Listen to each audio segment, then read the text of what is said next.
We are kicking off with WWE NXT as Ricky Starks signed with the Silver brand on this week's show and revealed that his new name going forward will be Ricky Saints. The former AEW star made his surprise debut last week and addressed the crowd ahead of Vengeance Day, but wasn't active during the event.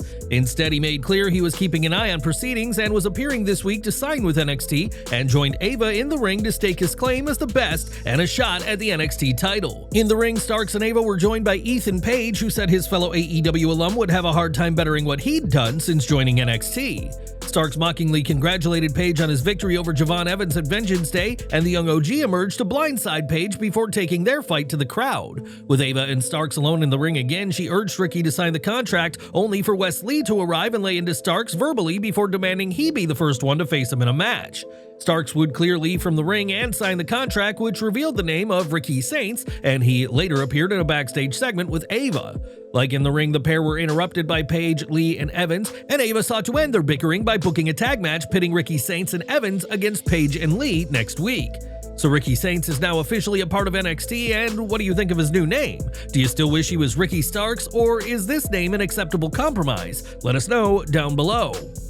Kevin Owens and Sami Zayn's long-standing rivalry reignited earlier this month when Owens took out Zayn with a package piledriver. This led WWE to book a high-stakes showdown between them for the February 17th episode of Raw. However, despite being advertised, Owens was noticeably absent from the show.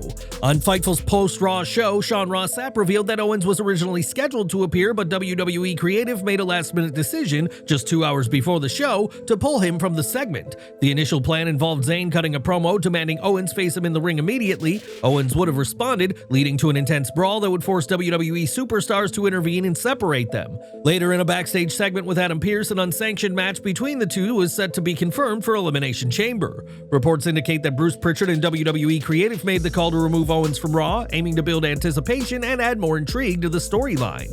Do you think WWE made the right call? Will Sami Zayn finally get his revenge, or will Kevin Owens once again prove why he's one of WWE's most dangerous competitors? Share your thoughts in the comments below. Now, Gunther's reign as World Heavyweight Champion hasn't been as dominant as many expected, and now the Austrian powerhouse has admitted as much. Speaking with the Daily Mail, Gunther discussed the last few months, sharing that his reign as of late hasn't lived up to his own high standards. He said, "I don't think the last few months were ideal for me. I lost to Cody Rhodes, and then everything that feud with Damian Priest, it didn't allow me to show the best side of me, if that makes sense, but I think now I'm back to my old self. I feel my mojo again." Gunther is 6 months into his reign, the fourth reign of this version of the World Heavyweight Championship, but has so far only defended the title 5 times on broadcasted events. This is in stark contrast to his 666-day reign as Intercontinental Champion, which saw several Match of the Year contenders as he elevated the gold to one of the most prestigious titles. This somewhat lackluster run hasn't gone unnoticed by fans, who have pointed out that WWE's booking of Gunther hasn't positioned him as the dominant force fans know him to be. Despite his unstoppable nature as IC and NXT UK champion, Gunther's feud with Damian Priest didn't deliver the kind of high-stakes battle many expected from either man. Gunther said he didn't allow himself to be at his best, but with WrestleMania 41 and Jey Uso approaching, Gunther is looking to turn things around and cement his top guy spot. While he is focused on Jey, Gunther is also keeping an eye on John Cena as he knows a window of opportunity for a potential blockbuster showdown is closing. He said, "It's the last chance to get in the ring with him, so if that ever becomes a possibility, I would definitely take that. John Cena is obviously one of the wrestlers you can put him on Mount Rushmore. If I get the chance, I would definitely like to do that. Let's see how it plays out. Maybe I can end up as his last chance to win a championship at some point in that year, and I could be the one that crushes all those dreams. That would be very enjoyable." Gunther wants to go from underwhelming to undeniable as World Heavyweight Champion, and WrestleMania might be his last shot to do so. The question now is whether he'll reach the levels fans expected, or will he join some unfortunate others as one of WWE's more forgettable world champions? What do you think of Gunther's reign so far? How would you rate it? Please share your thoughts and feedback in the comments section below. On NXT, the opening match was a triple threat match to decide the next challenger for the Women's North American Championship held by Stephanie Vaquer. Jada Parker, Karmen, Petrovic, and Jordynne were involved, and all have shown great growth in NXT, with this match being an illustration of their growth. Everyone's offense looked good and the three worked together well as they've all trained together, but it was Petrovic who scored the win with the help of Ashanti the Adonis. After Petrovic's win, Jordynne and Parker brawled at ringside while Fatal Influence attacked Petrovic and Adonis, the latter receiving a chair to the spine by JC Jane. When the group mocked Petrovic, Vaquer showed up, as did NXT Women's Champion Giulia, but they suffered the same fate. Seeing this, Jordynne Grace, WWE's newest female signing, charged down to help the champs fend off the trio and issued the challenge to a 6-woman tag team match. That match was booked for the main event of the show, a huge match that nobody thought would happen so quickly into Grace's tenure as a fully fledged superstar. As for Petrovic, she'll challenge Vaquer for the NXT Women's North American title on next week's edition of the Silver Brand in what'll mark her first televised title match for NXT. Last year, she fell to Jordynne Grace in a match for the TNA Knockouts title on Impact, but Petrovic is hoping for a better result when she faces Vaquer for the North American gold. With 6 women included and about 15 minutes remaining, the two teams had no time to waste and got right into the fight during the main event and kept that high pace. Grace took every opportunity to demonstrate her power by throwing her opponents around, and when we got the two teams standing off, the faces took control when Grace hit a suicide dive. This energy was kept throughout the break and into the next segment, with everyone working hard to make sure this match stood out, which it did for the most part. Stephanie Vaquer used her unique offense of using her thighs to slam her opponent's face into the mat, with Booker T making it very clear on commentary that he loved what he was seeing. The Juggernaut got the win for her team by pinning Jasmine Nix, and while she and the two champions stood tall to end the show, you could tell Grace had her eyes on both belts. Who do you think Grace should challenge, though? Is the North American title in her future, or should she pursue the NXT Women's title and Giulia? Let us know in the comments. During NXT, there was a backstage segment in which many of those on the roster had been laid out, and fans wondering who were responsible wouldn't have to wonder for long. At the end of NXT, fans saw the new group who arrived at Vengeance Day walking away from an attacked Robert Stone, leaving Ava stunned by what had happened. This new faction isn't shying away from attacking anyone, and fans are interested to see who could be next to be attacked by the faction next week. As for this week, there were no answers about the group's mission or even the name of the faction, and while the talents involved are known, WWE has yet to confirm this either. Those answers will come in due time, but for now, WWE is all in on presenting this faction as a mysterious quartet, which could spell disaster for all of those in NXT. Last weekend, WWE launched WWE LFG, its new show where Legends of the Ring will mentor future greats who hope to earn a contract with NXT. This reality show will see the young stars compete as well as give an in-depth look into their lives, but like so many reality TV shows, WWE LFG may not entirely be on the level. On Wrestling Observer Radio, it was stated that while WWE LFG is presented as 16 contestants battling for an NXT contract, all 16 are already signed to NXT deals. The show was described as a work from day one, and it was brought up that many of these young stars hoping to make it in WWE have already competed at live events. There is some irony to the show being a work, as almost all content WWE produces is a work with storylines crafted by writers to make shows appealing to viewers. Do you think the show should have been more legitimate, or is WWE right with having a creative vision from what they want from WWE LFG? Share your thoughts down in our comments. NXT champion Femi was looking for answers after being attacked by NXT's newest mystery faction at Vengeance Day and opened up this week's show. Femi stormed to the ring to call out the Dion Lennox-led group who ambushed him last weekend, but was instead confronted by reigning TNA X Division champion Moose. Moose told Femi that he was going to burst his bubble and claimed that he is the only man Femi can't rule over, but Femi dismissed this as Moose's own problem and said that he's inevitable. Moose insisted that their match must happen, and Femi assured him it would, and the segment ended with both champions raising their titles in the air. While this match may be inevitable, it won't be Moose's first contest in WWE NXT, as later in the show he came face-to-face with Lexis King. King distrusted TNA talent, including JDC from last week, seeking NXT title shots, and in response, Moose said that if King wants a shot at the TNA title, all he has to do is ask. Moose confirmed that he'll defend the X Division Championship next week against King on NXT in Cincinnati and vowed to destroy the Heritage Cup champion. Interestingly, Moose had tweeted just 5 minutes before NXT claiming that you only get one chance to make a memorable first impression, which led to some fans predicting his role. Whether it was spoiled or not, having Moose face King is a huge match, but could it be that King is squashed as part of the build towards the X Division Champ showdown with Femi? What did you make of Moose's arrival? Are you excited to see the X Division Champ take on Femi down the line? Share your thoughts in our comment section.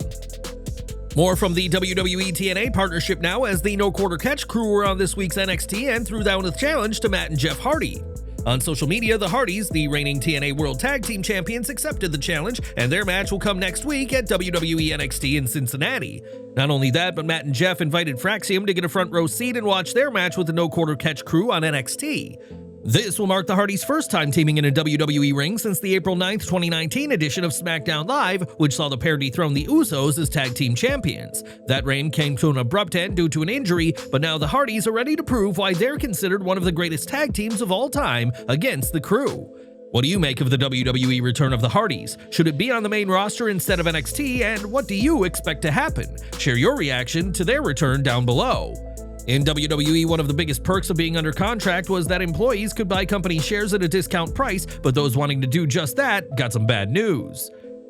Before the official launch of TKO in September 2023, workers could purchase stock at a 15% discount, but that perk is now a thing of the past. That's according to an internal email reviewed by WrestleNomics, and it's reported that the matter of reduced stock was brought up at the town hall meeting that took place 2 weeks ago. Instead of the 15% discount, TKO is offering stock grants, but those are mainly reserved for high-ranking employees as well as long-term incentive plan for eligible employees. Ultimately, TKO will make decisions it thinks are best from a business perspective, and for employees, that means getting a nice perk on its stock purchases is officially finished. In tag team action, pitting Zaria and Ruca against the women of Metaphor, Ruca and Jakara Jackson started for their respective teams. Lash Legend proved to have the power advantage when she tagged in, but Ruca had the speed, and all four women had a chance to work together at different points. Anytime they made contact, the crowd paid attention, but while this match had good moments, it also had some sloppy spots that could have looked better if they'd slowed down a bit. Speed proved to be an issue multiple times, as at one point Ruca did not roll all the way out of an elbow drop in time, so it looked like she no-sold it. Nevertheless, Ruca got the win for her team after hitting the Soul Snatcher on Jackson in a decent match that left a lot of room to grow. Though Zaria and Ruca have proven formidable, it seems destiny in WWE that the pair will split and feud, and it's going to be heartbreaking when Zaria finally turns on Ruca. After Ricky Saints inked his NXT contract, Stax and Shawn Spears had a relatively short and uneventful singles match that ended with Spears scoring the win. The two groups represented here have a lot of potential combinations of opponents, meaning this won't be the last time we see them do battle. Andre Chase's former students got him into a match with Eddy Thorpe in an effort to bring back the old Andre, but that proved easier said than done as Thorpe took control early on. Chase U alum were in the crowd to cheer on their former teacher, but given that Thorpe is coming off a huge win over Trick Williams at Vengeance Day, he wasn't going to lose here. Thorpe regained control and won with a DDT as Chase's students watched on from ringside in another short and uneventful showdown this week. With that said, the segment with Williams after the match was interesting, as it was teased that we could be seeing a new side to Trick soon, following his strap match loss to Thorpe. For years, Michael Cole has been the voice of WWE, and while many have seen Corey Graves as his eventual successor, Graves' NXT outburst last month raised questions about his future. Speaking to Logan Paul on the Impulsive podcast, Cole addressed Graves' situation, in which he hit out at WWE, frustrated over his move from the main roster's commentary team to NXT. Cole shared that he still doesn't fully understand the dynamics of all that happened, but was aware that Graves had made a post criticizing WWE. Cole shared that Graves tried to explain that he was attempting to generate interest in a potential storyline, but WWE didn't see things that way. Despite Graves' intention, Cole clarified that this situation was a shoot, not a work, but shared his belief that Graves and WWE are working things out. Despite the controversy, Cole shared his admiration for Graves, who he sees as an unbelievable commentator, and said outside of Pat McAfee, Graves is the best commentary partner he's had. Reflecting on the wider topic of social media usage, Cole said he didn't think he'd have made it in WWE if social media were around when he was green and thrown on a TV to replace Jim Ross. Cole replaced JR after the latter suffered a case of Bell's palsy, leaving Cole, who had a minimal amount of time in the wrestling business, to be put live on air next to Jerry the King Lawler. Since then, Cole has become the leading voice on WWE broadcasts, but shared that he's no longer in charge of the announcers across the brands. In the past, Cole was both a commentator and oversaw the announcers as a WWE vice president, managing all things commentary, but that is no longer the case. Whether he's a VP or not, Michael Cole continues to prove his value to WWE every week, and fans can look forward to hearing plenty from the legend each week from the commentary desk. Earlier this month, it was confirmed that Miro had been released from AEW over a year after his final match and months after he requested to be cut from his contract. Now Miro has his first post-AEW booking, as Qatar Pro Wrestling shared that the Bulgarian will be a part of their events taking place on February 21st and 22nd in Doha. It's been reported that some in WWE Creative expect Miro to return to the company in due time, but until that day comes, Miro is ready to do more now outside of All Elite Wrestling. WWE 2K25 news now as Shane McMahon will not be a playable character in this year's game, ending a decade-long streak for WWE's prodigal son. McMahon, who returned to WWE in 2016, had been a part of every game from WWE 2K16 to 2K24, but now the only way to play as him will be by using a fan-created model of Shane O'Mac. Last year, Jamie Hayter made her long-awaited return to AEW programming, but she hasn't done much since her comeback and was completely absent from last week's Dynamite. According to Corey Brennan of Fightful Select, Jamie Hayter was backstage at Riot Cabaret's Slamamia Here We Go Again, which took place in the UK. She was there instead of being at the February 12th Dynamite, which was actually held on the 11th, as it gave the AEW roster and crew more time to fly out to Australia for Grand Slam. Hayter last appeared for AEW on the January 22nd episode of Dynamite, where she defeated Giulia Hart, and the two have been feuding for months, with both women holding a victory each. Hayter's time away had concerned fans, but her presence at Riot Cabaret proves she's still involved in wrestling, though there's no word on when fans can expect her back in an AEW ring. With Saturday Night Live celebrating 50 years this month, Triple H took to Twitter to look back at the hit show and highlighted The Rock being the first wrestler to host the comedy program. The only issue, The Rock wasn't the first, and in a community note, it was shared that Hulk Hogan hosted Saturday Night Live before The Rock did the same during the Attitude Era. Triple H may be a student of the game, but Hogan's appearance slipped from the game's memory, leading to an awkward but hilarious moment on Twitter this week. And we're ending with more from WWE ID, as this week Triple H took to Twitter to reveal the men's and women's WWE ID titles, and there's been some confusion from fans who believe this has to do with Evolve. While both WWE ID and Evolve will focus on independent talent, these titles are separate to Evolve, and tournaments playing out on the independents will decide the inaugural champions.